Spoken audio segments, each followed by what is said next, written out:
አንድ ቦታ ምን ተፈጠረ ሚስቴን ሰርፕራይዝ ላርግ ብሎ ቆንጆ መኪና ገዛላት ከዛ በሩን ከፍቶ ሊያሳያት ፈለገ በዛሬ ሰርፕራይዝ ነው ማድረግ ይሻለትና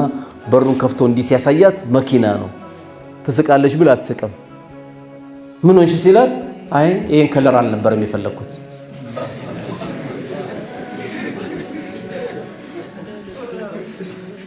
لا اله الا الله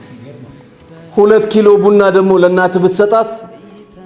ለባባ አንድ ኢማማ ይዘልብ ብትመጣ ያ አላህ ጀነት የገባ ያክል ነው የምትደሰተው እና ልጄ ይልሃል 2 ኪሎ ቡና ናት እኮ 2 ኪሎ ቡና ለዛች ኡሚ ብትሰጣት ልቧ ክፍት ቶቂ ቢሆን